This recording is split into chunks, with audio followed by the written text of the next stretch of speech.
Olá, esse é um trabalho de orientação vocacional dos acadêmicos do curso de Psicologia da UniNorte, com o objetivo de esclarecer alguns pontos do processo de orientação vocacional. Entrevistamos a professora Suki para explicar o projeto desenvolvido dentro do SPA, que é o Serviço de Psicologia Aplicada da UniNorte. E aproveitamos para entrevistar alguns pais e um adolescente.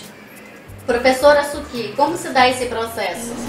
Esse trabalho é realizado em 10 sessões. Então, as 3 primeiras sessões, a gente aplica, na primeira sessão, a gente aplica uma entrevista dirigida, onde nós buscamos, através dessa entrevista dirigida, identificar qual é o nível de conhecimento que esse jovem tem acerca do mundo do trabalho, das profissões, se ele já chega com esse projeto, quando ele ingressa nesse projeto, se ele já tem alguma noção do que ele quer fazer. E aí a gente encontra, nos grupos com os quais nós já trabalhamos, nós encontramos um grupo bastante heterogêneo. Nós trabalhamos com um grupo bastante heterogêneo. Então, encontramos jovens que já têm uma noção do que eles querem fazer e buscam a orientação profissional apenas para se certificar. Tem outros que não têm a menor noção do que eles querem fazer.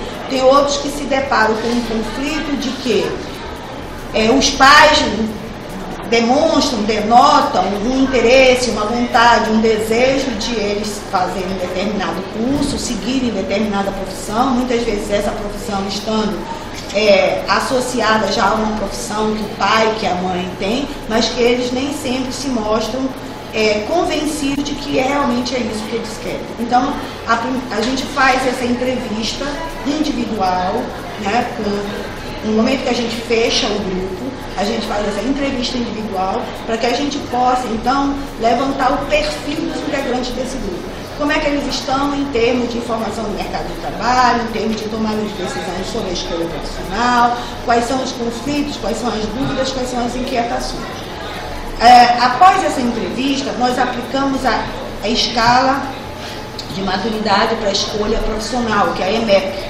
A EMEP, inclusive, ela se propõe a isso, né? Ela é um teste orientado, recomendado para a orientação profissional e que, de acordo até com os seus autores, ele sugere que você aplique a EMEP antes do processo e após o processo, aonde você tem depois condições efetivamente de mensurar como que esse jovem chegou e como ele está saindo ao final dos 10 encontros, das 10 sessões.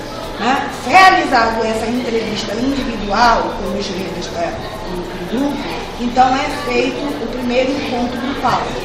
Né? E aí a gente aplica uma dinâmica de grupo e aí nós então iniciamos o processo com o primeiro módulo, que nós chamamos de primeiro módulo, que é o trabalho, o mercado de trabalho. Por se tratar de um trabalho com adolescentes, então também a metodologia tem que ser bem dinâmica.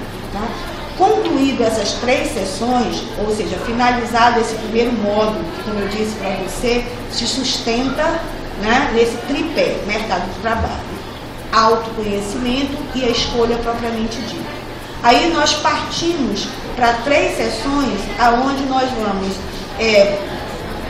propiciar, através de técnicas, através de testes, através da própria dinâmica de grupo, o autoconhecimento. Por quê? Eu preciso me conhecer, eu preciso identificar as minhas potencialidades, eu preciso identificar as minhas competências, para que eu possa fazer uma avaliação se essas competências elas estão adequadas àquilo que eu desejo seguir como profissão. Né? Então, por exemplo, eu quero ser psicóloga. Meu nome é Fernando, tenho 18 anos e pretendo ser uma grande psicóloga, se Deus quiser. Psicologia, pra mim, eu acho assim, como é que eu posso falar? Mexe muito com a cabeça das pessoas, entendeu? Eu conheço pessoas assim que trabalham e são bem-sucedidas e outras não, né? Que não sabem muito como é que se diz exercer a profissão. Mas eu preciso, para ser psicóloga, eu preciso desenvolver competências como uma boa habilidade de relacionamento interpessoal, comunicação, aceitação do outro, trabalhar as questões dos meus preconceitos, né? Ter um bom autoconhecimento. Então, nós utilizamos as técnicas que a própria psicologia coloca à nossa disposição. Que métodos são esses? Que técnicas são essas? A gente, por exemplo, utiliza um teste de personalidade, a gente utiliza um teste de habilidade social, nós utilizamos a janela de Johari, né, que acaba sendo uma técnica que favorece para o autoconhecimento, como eu me vejo, como os outros me veem. Então, as testagens, elas são testagens que nós utilizamos testes psicométricos, nós não utilizamos técnicas projetivas. Finalizadas essas 3 sessões, aí nós já acumulamos um total de 6 sessões. Nós reservamos as 4 últimas sessões, que conclui o processo com 10 sessões, e nós chamamos de a escolha propriamente dita. Na escolha propriamente dita, nós vamos estar trabalhando com as influências sociais, com as influências econômicas, com as influências familiares, com a influência da mídia, que nós não podemos de maneira nenhuma sonegar e desconhecer do quanto que isso influencia também o jovem na sua escolha profissional. Não, assim, acho que desde meus 15 anos, né, vendo assim na TV, jornal, essas coisas. Então, nós vivemos numa sociedade capitalista, num mundo capitalista, né, onde muitas vezes o jovem se deixa influenciar pela escolha profissional por carreiras ou por profissões que trazem um retorno financeiro alto, que asseguram o status quo. Então, muitas vezes a gente ouve o jovem dizer: eu quero fazer direito. Aí você pergunta: por que você quer fazer direito? Porque tem salários atrativos, né? Porque tem status, porque as pessoas que trabalham no direito têm um alto padrão de vida, né? Tem condições financeiras, mora bem, tem um carro do ano. E aí, com a resposta que esse jovem nos dá, fica evidenciado do quanto que as questões socioeconômicas, até por nós vivermos numa sociedade capitalista, estão influenciando esse jovem. Minha filha tem 12 anos de idade e, assim, apesar de ela ter pouca idade, ela já sabe muito bem o que ela quer profissionalmente. Até porque ela tem um espelho em casa dos primos, que são focados muito em estudos, e ele e a maioria deles já trabalha em órgãos públicos federais e na área jurídica. Então o foco dela é mais esse. Falou para mim várias vezes que adoraria seguir a minha profissão. Eu sou professora por conta da minha mãe. Só que ela vê muito sufoco ali, corrigindo prova. E não que isso não vai ter na profissão dela, né? Essa questão dessas preocupações de estudo, de processos e tudo mais. Mas ela vê a questão da não valorização da profissão. Ela foca muito nessa questão de não ser valorizado. Já ela visa muito essa questão de status, né? Já sendo uma advogada, uma promotora, já vai ter essa questão de destaque, né? E a questão da remuneração. Eu quero fazer medicina, eu quero ser médico, porque médico ganha bem, médico tem status quo. Quantos anos um médico estuda?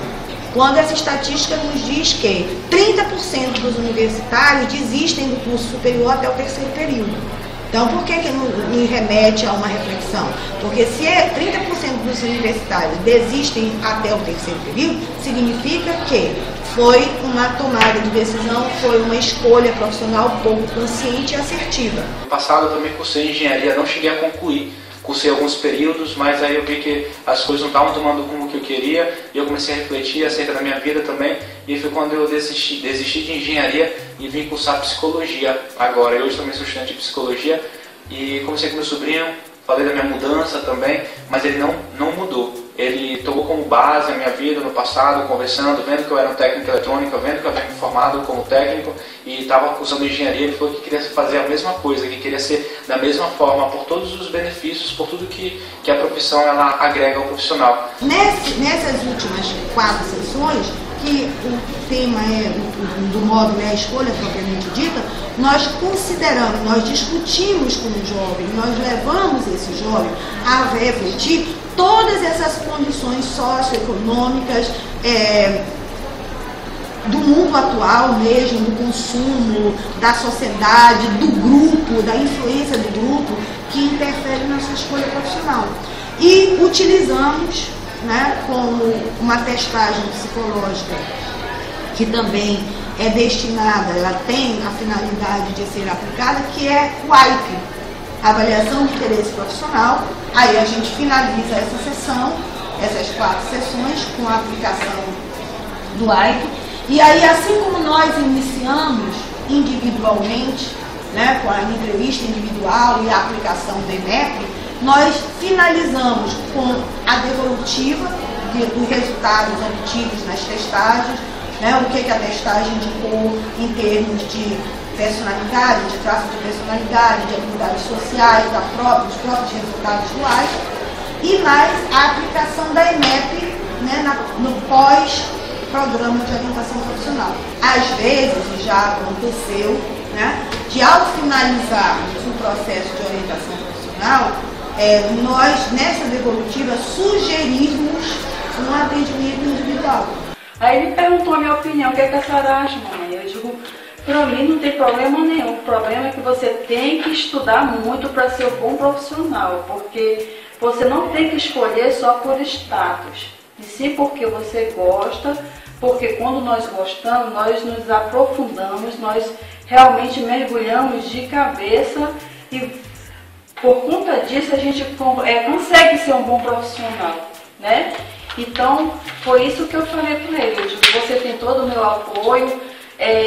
Inclusive, vou fazer agora os 5 anos de psicologia.